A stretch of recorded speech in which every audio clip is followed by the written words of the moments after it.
Hey everyone, welcome to Story Beat. Let's talk about a woman who had nothing. वो एक poor family से belong करती थी. Still and में उसने एक $1 बिलियन कंपनी खड़ी कर दी.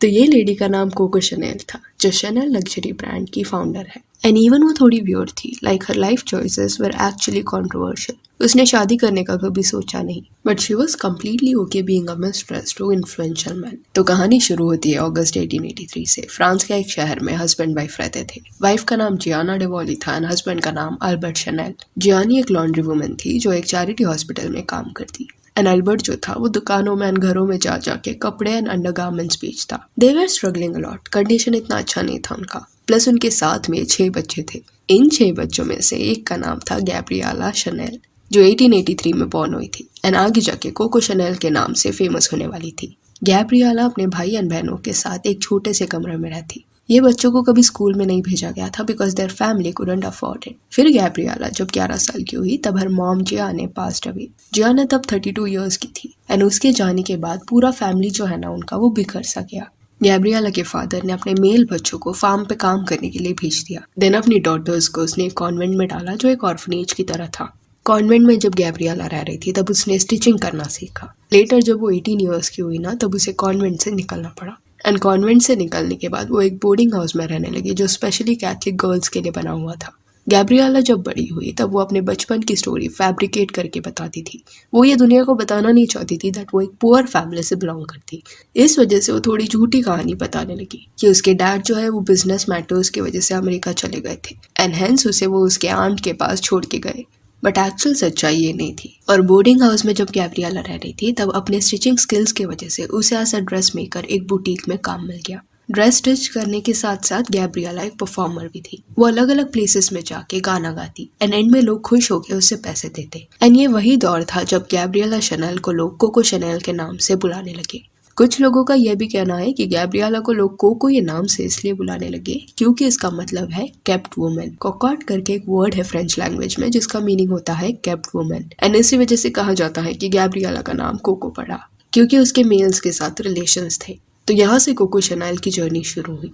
देन जब वो 23 इयर्स की हुई तब वो एक आदमी से मिली जिसका नाम था बाल्सन. बाल्सन एक फ्रेंच ऑफिसर था प्लस एक बड़ी टेक्सटाइल कंपनी उसकी फैमिली ओन करती थी. जब बाल्सन ने कोको को देखा तब उसको वो बहुत ज्यादा पसंद आई. Balsan was known to have multiple lovers and Coco was okay with it.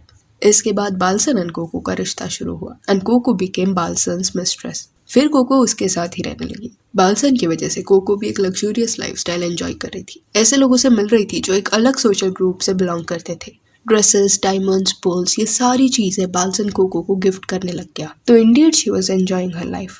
2 साल तक ये रिश्ता चला. देन 1902 के साल में कोको कैप्टन आर्थर से मिली जो बाल्सन का काफी करीबी दोस्त था. कोको को आर्थर काफी अच्छा लगा and Arthur was also mesmerised by Coco. इन दोनों का भी देन अफेयर शुरू हुआ. इन अ वे कोको जो है ना बाल्सन एंड आर्थर दोनों के साथ थी एंड ये दोनों लड़कों को इस बार में पता था. They were okay with it. Balsan and Arthur दोनों में कंपटीशन सा भी होता कि कोको को कौन ज्यादा प्लीज करेगा, किससे वो ज्यादा इंप्रेस होगी. ये दोनों इतने पैशनेट थे कोको को लेके कि वो उसके लिए कुछ भी करने के लिए रेडी थे. आर्थर ने तो फाइनेंशियली कोको की बहुत मदद भी की है. देन 1909 के साल में कोको ने एक अपार्टमेंट के ग्राउंड फ्लोर में शॉप खोलने का डिसीजन लिया. यह अपार्टमेंट बाल्सन ओन करता था तो आराम से कोको अपना शॉप ओपन कर पाए. यहाँ पे कोको खुद के डिजाइन किए हुए ड्रेसेस, ज्वेलरीज एंड हैट्स बेचने लगी.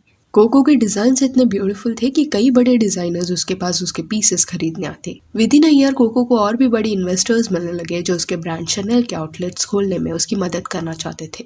कोको का लवर आर्थर भी एक शॉप ओपन करने में कोको की मदद कर चुका था. देखते ही देखते Coco as a designer was becoming famous. दूसरी तरफ उसका जो रिश्ता था आर्थर के साथ वो भी सीरियस होता जा रहा था. दोनों कहीं ना कहीं एक दूसरे से प्यार करने लगे थे. इनका अफेयर ऑलमोस्ट 9 इयर्स तक चला बट आर्थर ने कोको से शादी नहीं किया.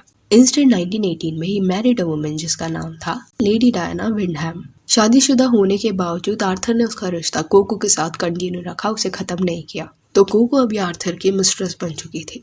पर फिर दिसंबर 1919 के साल में कार एक्सीडेंट में आर्थर की मौत हो गई. यह हादसे के बाद कोको को सदमा सा लग गया. उसने अपने एक करीबी दोस्त को ये बोला था, in losing Arthur I lost everything. What followed was not a life of happiness. अभी कोको 36 इयर्स की हो गई थी एंड शनेल एक पॉपुलर लग्जरी ब्रांड बन चुका था. हॉलीवुड में भी कोको को चांस मिला फिल्मों के लिए आउटफिट्स डिजाइन करने का.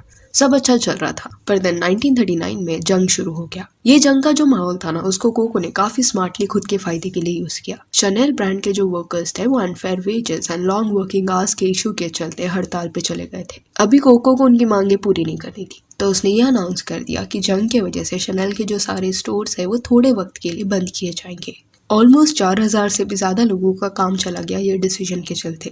एंड कोको ने एक्चुअली वो हड़ताल वाला सिचुएशन टालने के लिए ये डिसीजन लिया था। जंग जब हो रहा था तब कोको शनेल पेरिस के होटल रिट्ज में ठहरी हुई थी। यहाँ पे ज्यादातर अपर क्लास जर्मन फैमिलीज के लोग रहते। Plus to some extent she was evil also. वो कहीं ना कहीं जियोस को पसंद नहीं करती थी, उनके अगेंस्ट थी। फिर जब जंग खत्म हुआ कोको स्विट्जरलैंड चली गई एंड वहाँ पे कुछ साल रही। आर्थर के जाने के बाद कोको के लाइफ में और भी लोग आए। जैसे उसने कई साल तक एक पोएट को डेट किया, जिसके साथ ब्रेकअप होने के बाद भी ऑलमोस्ट 40 इयर्स तक उसकी फ्रेंडशिप बनी रही। देन पॉल नाम के एक डिजाइनर को भी she was dating, but she never got married. Coco जब तक अपने 60s में पहुंची ना, तब तक वो इमेंसली रिच हो गई थी एंड शनेल एक लग्जरी ब्रांड के नाम से एस्टैब्लिश हो गया था। Little black dress introduced in 1912, jersey outfits 1917, Chanel suit introduced in 1923 were few pieces of Coco Chanel, जिसने फैशन इंडस्ट्री में एक बड़ा बदलाव लाया था। ये पॉइंट पे ना she had everything she ever wanted, still वो एक्सट्रीमली लोनली थी। उसके साथ कोई नहीं था। अपने एंडेंट के सालों में ना उसने होटल रिट्ज को ही अपना घर बना लिया। वहाँ के एक कमरे में ऑलमोस्ट 30 इयर्स तक कोको शनेल रही, 1941 से लेके 1971 तक। 1971 में कोको शनेल जब 87 इयर्स ओल्ड थी, तब उसका नेटवर्थ $100 मिलियन से भी ज्यादा था। जिंदगी के आखिरी दिनों में अकेलेपन की वजह से वो काफी उदास पे रहने लगी। एक मेड भी थी कोको शनेल की जो उसका ख्याल रखती। इस मेड को ना जनवरी 9 को कोको ने एक लाइन बोला था जब वो काफी ज्यादा थकी हुई थी, you see this is how you die. And ये जो लाइन थी वो कोको शनेल की आखिरी लाइन थी, बिकॉज ये बोल के वो सोने चली गई। एंड 10 जनवरी 1971 को 87 इयर्स की एज में she passed away. Coco Chanel जो है ना वो एक कंट्रोवर्शियल फिगर है, मेनली उसके पॉलिटिकल व्यूज के चलते। कई इनोसेंट लोगों को जो मारा गया था जंग में, वो उसे जस्टिफाइड लगता था। इस वजह से वो क्रूएल एंड इविल भी कंसिडर की जाती है। But as a designer Coco को बहुत प्यार मिला। जो ब्रांड उसने एस्टैब्लिश किया था उसका वर्ल्ड वाइड आज ब्रांड वैल्यू $15 बिलियन से भी ज्यादा है। So yeah, that's it for this video. Do let me know कि कोको शनेल की कहानी आपको कैसी लगी। And if you want, you can follow us on Instagram, जिसका लिंक आपको डिस्क्रिप्शन में मिल जाएगा। और ये वीडियो अच्छी लगी हो तो लाइक एंड शेयर करें, और ऐसे और अपडेट्स के लिए चैनल को प्लीज सब्सक्राइब करें। Thank you.